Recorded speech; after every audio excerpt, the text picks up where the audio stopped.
Hey guys, so I've got a quick tip video on a 2018 Kia Forte. I had this factory radio with the screen, you know how the LCD makes bubbles on it, stops working. So I decided to upgrade it to like one of these nice fancy ones with all the Apple Play, Auto Play, Android Play, reverse camera, everything. So I looked up online, they were like $300-400. There were a bunch of them on Amazon and they were like almost like $100-250. So I installed it. Everything worked fine, but the steering wheel control, these buttons will not work. I went through all the wiring diagrams, everything looked fine.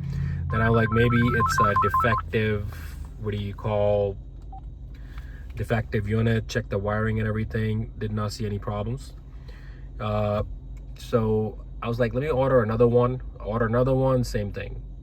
I looked up on Amazon and there's a bunch of people that had an issue with the steering wheel not working. They were okay with it, but I was not. It was very inconvenient.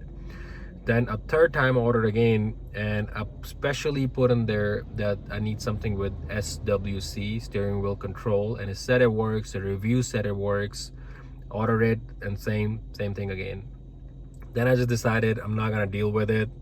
I'm just gonna order another factory radio, just put that in and be done with it, because the steering wheel control was working fine when I used the factory radio. So now, after swapping all the harnesses, checking the wiring diagrams, everything was fine. Checking the pins, connectors, going through forums, checking Google videos, ChatGPT, nobody had any help. So last Hail Mary I did, I was just messing with the radio and I went over here. I see steering wheel control. Press over here and I was shocked to see that this is how you relearn the buttons.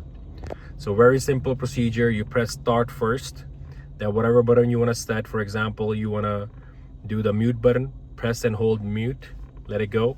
Then you're going to press and hold this mute button for a couple of seconds and you'll see it highlighted. And you're gonna do the next volume up, hang up, mode button, and on and on. After that, you press save, and then it started working perfectly fine. And there were no instructions, no online videos, no forums, nothing. So hopefully somebody's looking for this help and this helps somebody else. Thank you for watching this video. Please support, like, and subscribe.